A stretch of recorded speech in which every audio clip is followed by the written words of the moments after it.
Good morning. Welcome back to the Junior Smallpy channel. Let's get right into some news and discussion for today. There's some interesting stories that are popping up, and we're going to learn some lessons from them, as we should, because a smart man, as we've said, learns from his mistakes, but a wise man always learns from the mistakes of others. And we've covered this type of mistake in the past, and it's regarding inflation, hyperinflation. This is one of the themes of the channel here. So hopefully most of you find this interesting and can stick around for the duration of this video and take a look at where it's going.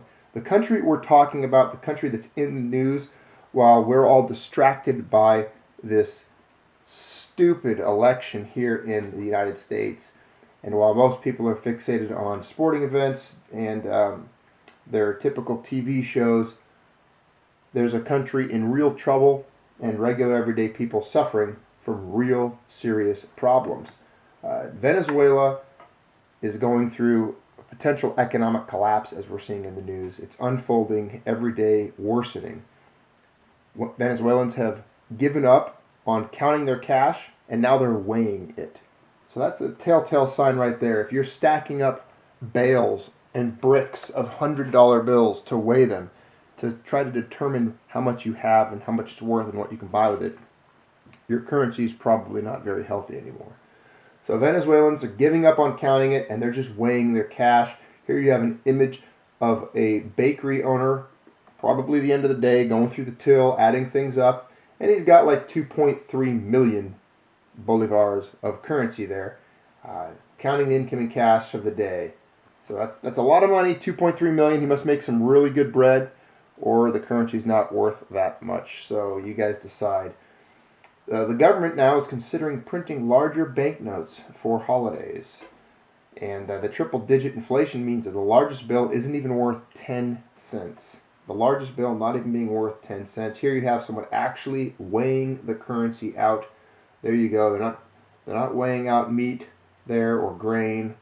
They're weighing paper bills to determine how much they have. Absolutely disgusting. This is what governments do. Ladies and gentlemen, this is what central banks do. This is what centralized planning of the economy does. This is right here. Weimar Germany, Zimbabwe. We've done the list before. We can't account for all of them, but it's hundreds of countries. You've seen it. If you go through the archives of the channel here, we've scrolled by a giant list, a long list of countries that were absolutely destroyed by the erosionary effects of hyperinflation, how it just rots a nation, rots an economy. And here we see a country falling into the same exact situation. There's the fall of the Bolivar, and there it is, 2013, and then look at that. Just starts to slowly dip, 14, 15, and then it just falls off a cliff. What I found really interesting about this article when I was reading it and just going through some of the key facts here is that it was one of the strongest currencies at one point. One of the strongest currencies, and now it's been reduced to a nuisance. Basic purchases requiring hundreds of bills, and shoppers shoving piles of them into gym bags before venturing into crime-plagued streets, and shopkeepers stash thousands in boxes, and overflowing drawers in the absence of official data. Economists are left to guess what the inflation rate is. Estimates for this year range from 200% to 1,500%. Absolutely, that's the kind of thing, when you think about it, the government's not releasing accurate numbers. That's one of the criticisms that we're seeing in a lot of these articles. Well, Venezuela's not releasing accurate numbers. That's the exact same thing the United States government does. They do not release accurate inflation numbers. They do not release any accurate information as it pertains to employment, unemployment, the economy. You've seen shadow stats. You've seen the Chris Martenson video where he talks about fuzzy numbers or funny numbers. There is a concerted effort here in the West to release disinformation and inaccurate information to keep the game, to keep the casino going, to keep things rolling so people can make money and Wall Street can turn a buck. Well, it's a house of cards here, and we're built out of the same paper, the same cards, the same types of notes that Venezuela is. The same effects, the same consequences will eventually come home to roost and will eventually strike the US dollar and the United States and then ripple through the world economy. It's going to happen. That's something we all have to come to realize. And I think most of you here are firmly aware of that and understand it. There's a lot of people that do, and then there's a lot of people that don't. They're almost in a state of denial when it comes to that. But this is a clear sign of hyperinflation taking place. A few weeks ago, the government quietly asked 5 currency companies to submit bids for bigger bills, 500,000, 5,000, 10,000, perhaps 20,000 Bolivar notes, according to someone with direct knowledge of the order. So as you know, in, Zimbabwe? In Zimbabwe, they ended up releasing the $100 trillion note. So they had the record, the largest paper note ever printed in history. So maybe that's what Venezuela's going for. They want to get in the world record. You know, that's everyone's goal. When you're a little kid, you're like, I want to break a world record. I want to get in there. Well, maybe they have an economic planning department that has the mindset of a toddler, and that's their goal. They woke up last year and they decided, hey, let's try to get in the world record books, print up the largest note, and they're on their way to do that at this point in time. And according to Stephen Hank, an economist at Johns Hopkins, he said redenominating banknotes is raising the white flag. No one wants to do it, but eventually their hand gets forced. If you don't want to do it, then manage your economy appropriately, and don't make these types of mistakes. This type of thing happens, and you wonder. It's like sticking your hand in a boiling pot of water and then curiously wondering why your skin's falling off. It's a consequence of your behavior and your actions. These consequences that Venezuela is going through have happened time and time again. You wonder how they didn't see it, how they didn't know this was going to happen. It's mind-boggling. Well, they're in trouble. It's getting worse. Today on the news, there was some stories regarding riots, tear gas, unrest. That's the course of things. It seems like it takes that natural course of things. Inflate the rising prices, the currency destabilization, and then the social unrest. Eventually, it leads to major problems such as an insurrection, a civil war, a revolution, whatever you want to call it. That could be in the cards. That could be in the near future for Venezuela, unfortunately. Let's get on an off ramp here and kind of divert and look close to home, because I found a headline in an article that, well, it was almost reminiscent of Venezuela several months ago or a year ago. Some of the same symptoms mentioned about Venezuela are mentioned here in this article regarding the United States. Prices skyrocketing, but only for things you actually need. We're seeing an increase in textbooks, tuition, childcare, medical costs, of course, and most of you are aware Obamacare is about to skyrocket. Food and beverages, yes, you definitely need food. Housing costs, new cars. There's a whole basket of goods. A lot of things have gone up in value, or should I say not value, but in costs, the price of goods. So there they are, rising. If you look at that black bar there, that's overall inflation of 55%. And there's a lot of these products and a lot of these services are above that line.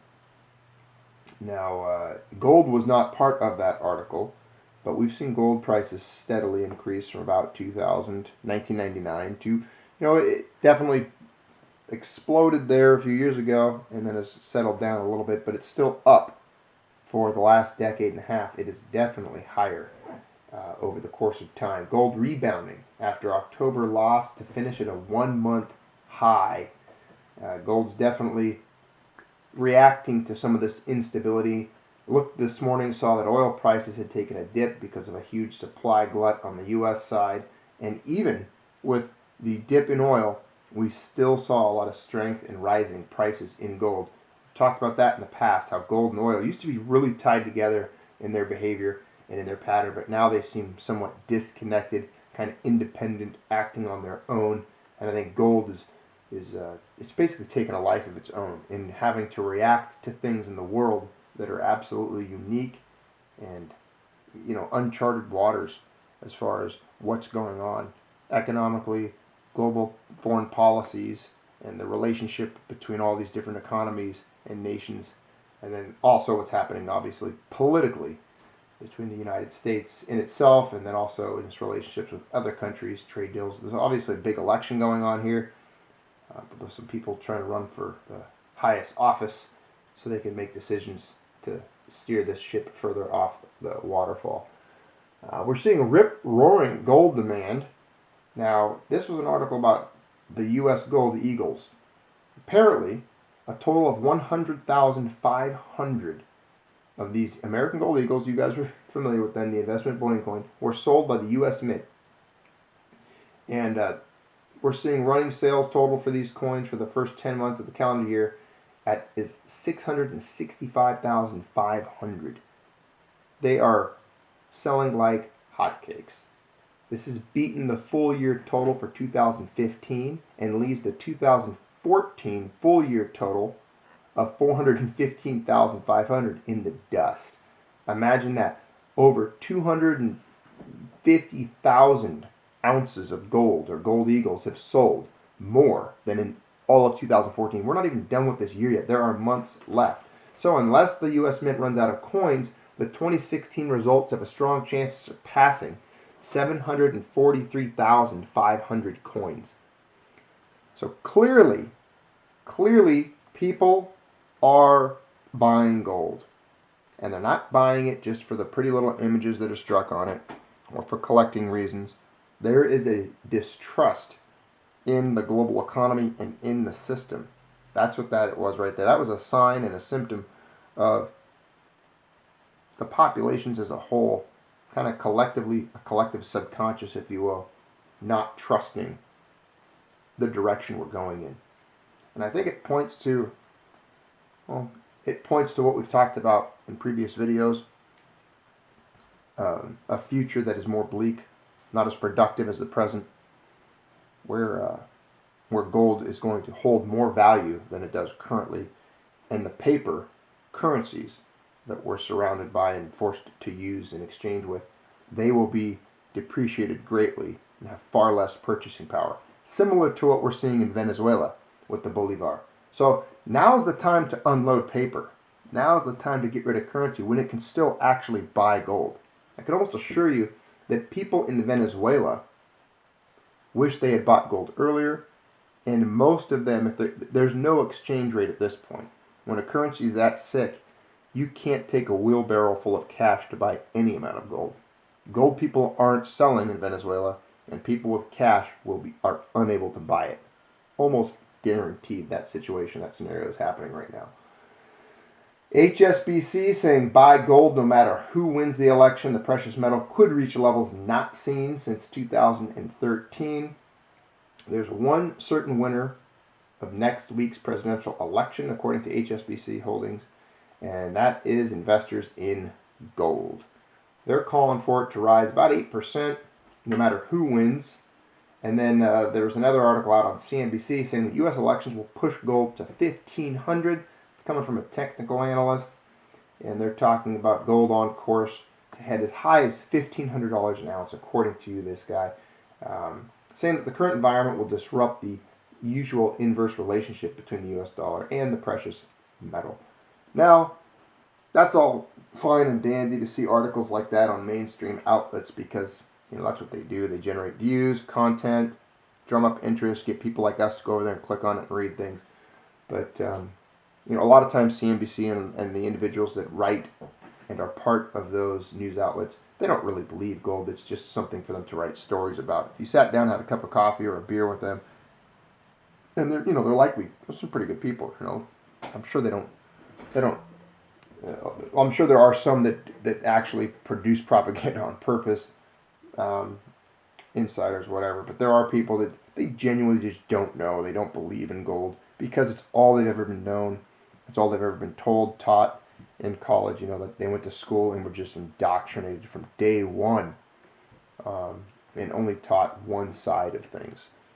So that's probably why they believe the way they do. But it's going to shock people. We're going to see it. It's like that cold bucket of water that's going to wake some of these people up. It's going to be uncomfortable here in the United States, especially because I think a lot of you that are out there that are part of this channel are more fortunate. I'm not saying Americans are all stupid and ignorant. I know there's a lot of good and very smart people here, but it just seems that when I meet a lot of people from other places, they have more time to think, I guess, or maybe it's just because I'm talking or meeting people that travel.